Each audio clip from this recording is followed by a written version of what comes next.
everyone, welcome to Mix It Up with Veranda Social. Once again, my name is Gage Seber. We're back for another episode. Tonight we are going to be looking at Scotch whiskey, a favorite of fun friends like Winston Churchill. We're going to be making some highball cocktails to taste the difference between three different scotches for you. So, should be fun. I get to drink some scotch and we see how I feel by the end of this.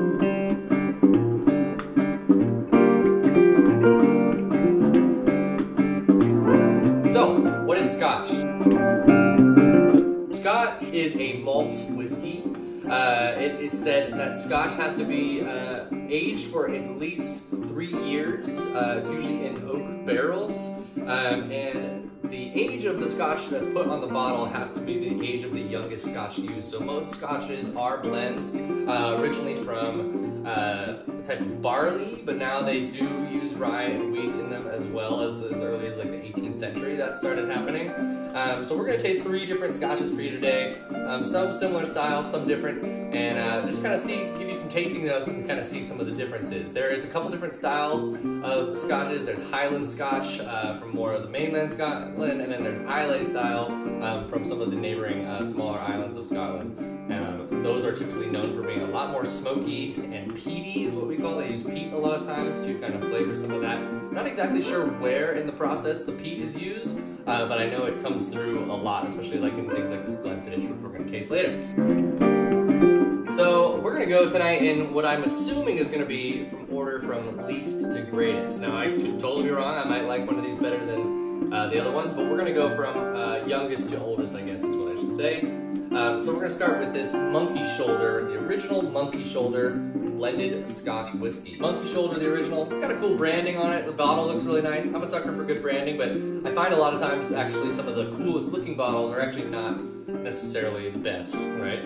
Let's see, the original blended malt Scotch whiskey, rooted in malt whiskey history and inspired by the malt men who still turn the malting barley by hand. Monkey Shoulder is blended in small batches of spice-sides, I really want to learn how that's said, finest single malt whiskey is then married to achieve a smoother, richer taste.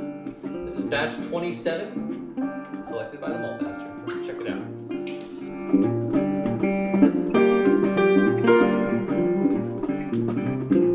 Alright, let's just give this bad boy a taste.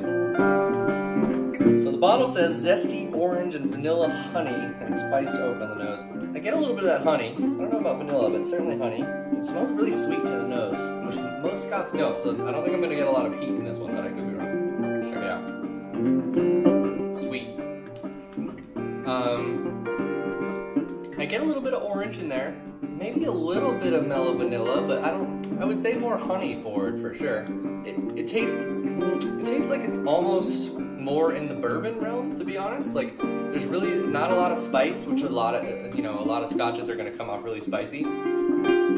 It's definitely almost bourbon. Like, it finishes more like a scotch. It's got a little bit of that mouthfeel, I guess I would say, that's spicy, but overall I get orange, I get honey. So yeah, that's not bad. I mean, it's very drinkable. I think maybe for Scotch people who aren't Scotch people, like if you're trying to order some Scotch that isn't too overwhelming or is kind of approachable, this is a pretty good one. It's still got a little bit of fire in the end, but it's a good flavor and it's very, very drinkable. So definitely not bad. Well, that one was a pretty mellow one, pretty easy one. That's a pretty approachable Scotch. If you're new to Scotch, it might be a good one to try. I'm assuming this one's going to be a little funkier. This is the Glenfiddich 12-year. It says, this bright and balanced single malt is matured for 12 years in Oloroso, sherry, and bourbon casks before mellowing in oak marrying tons from the Valley of the Deer. It's got a nice little deer on it. Got a good cork too. If it makes it sound like that, you know it's a good cork. Let's try this one out. This one's got a great nose. Kind of a classic Scotch. Leaves in the flavor, not too much spice, but definitely a little bit of peat in there too. We'll see. Almost tannic at the end. That might just be my palate and where it's at after that one, but it mellows in a really nice way. Instead of leaving you with spice and the heat of the alcohol, like it almost erases itself by the end of it. That's kind of magical. I really like that. Now for for the big guns. This is the Obon Single Malt Scotch Whiskey, 18 years aged. Obon Single Malt Scotch Whiskey has a rare and unique character as a result of its unusual location at the heart of a small port town in Western Highlands of Scotland. It's said that the Obon distillery is only 208 steps from the sea. That's kind of an arbitrary measurement. Who knows if it's a nice stout Scotsman measuring that or some lengthy other European guy, who knows. But 208 steps from the sea, so it's said to be a marrying of Highland-style Scotch with the more smoky Islay style. 1794, should be really good stuff. So a good friend of mine gave me this recently. I have not tapped into it. I'm very excited. I'm getting my fresh take off it. Oh yeah.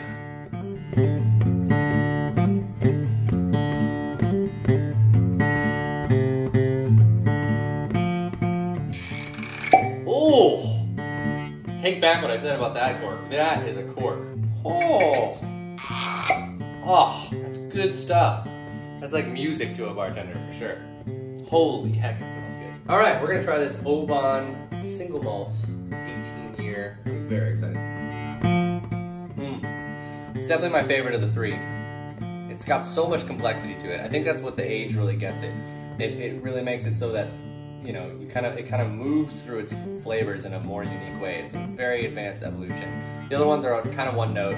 Glenfiddich has a little bit more of a nice like aftertaste, which is what kind of gives it a little bit of its prestige or whatever. But this one is like so complex throughout.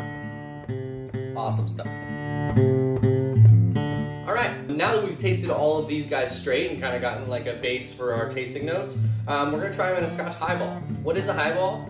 Well, there's a couple different versions of a highball, but a Scotch Highball is literally just a Scotch and soda. Can be made with ginger beer or ginger ale, although, you know, typically that's not the way it's made. And then I always do mine with a lemon twist, and I know a lot of other people do as well. Some people might falsely call this a cocktail. It's not really a cocktail. There's not the three key ingredients. There's not bitter, sweet, and spirit. So it's really just, you know, a mixed drink. But it's a very popular one. As I said earlier, Winston Churchill's favorite. He said he used to drink a lot of champagne and then Scotch highballs throughout the whole day. Now he used to do them really weak. He used to just do like, you know, barely an ounce and then a whole highball glass, which is a lot.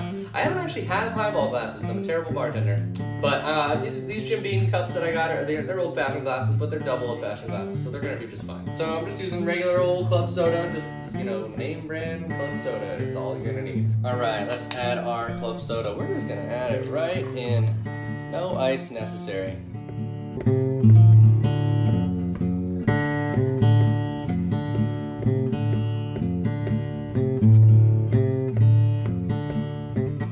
Try these. Starting again with our monkey's shoulder. I keep wanting to say monkey's paw. Well, lemon on the nose, but that's to be expected with a big thing of lemon in my nose. Super mellow.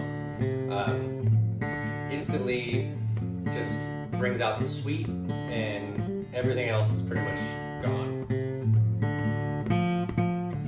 Super drinkable. Really nice though. Like, utterly drinkable. You know?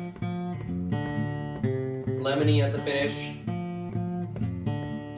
Brings out some of the orange actually. Pretty much just citrusy all around. Sweet forward, citrusy. It's so funny, you lose all the other funk. It's great. Alright, let's try this Glenfiddich. This one's a little more flavorful. I like this one better. That one's all sweet. It takes away almost all the flavor of the actual scotch in it. You know, it's nice and lemony and sweet, so it's kind of a nice like soda-y kind of experience. This one still, you can still tell that there's scotch in it. You can still tell that you're tasting scotch. It's got a little bit more of a bitter end to it. The citrus rounds out in a more even way, which I'm into. And you get a bit of that malt, which is kind of cool. Like definitely a malty vibe. It's like a lemon malt soda. It's good. I'm about that for sure.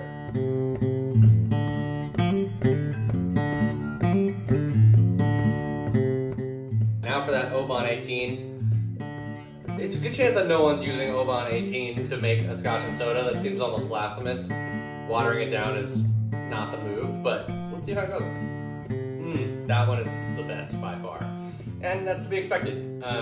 it's still the complexities in there. You still get a little bit more of a peaty forward to it, but then it evolves quickly into a deeper, malty, woody, almost leather, like a really leathery, like heavy wine. It's got this nice, really good mouthfeel, almost like chocolatey, caramely, something like that.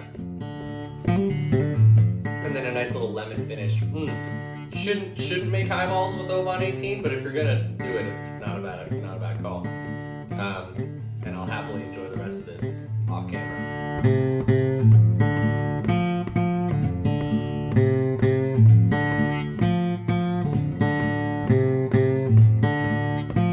This has been Mix It Up with Veranda Social. I've been Gage.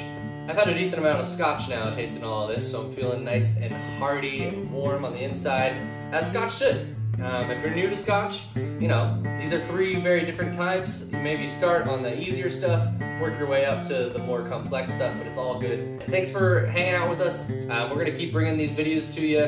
You know, we're coming out of this pandemic, which was one of the reasons we started this project. So go out and support your local bartenders and enjoy some fine drinks.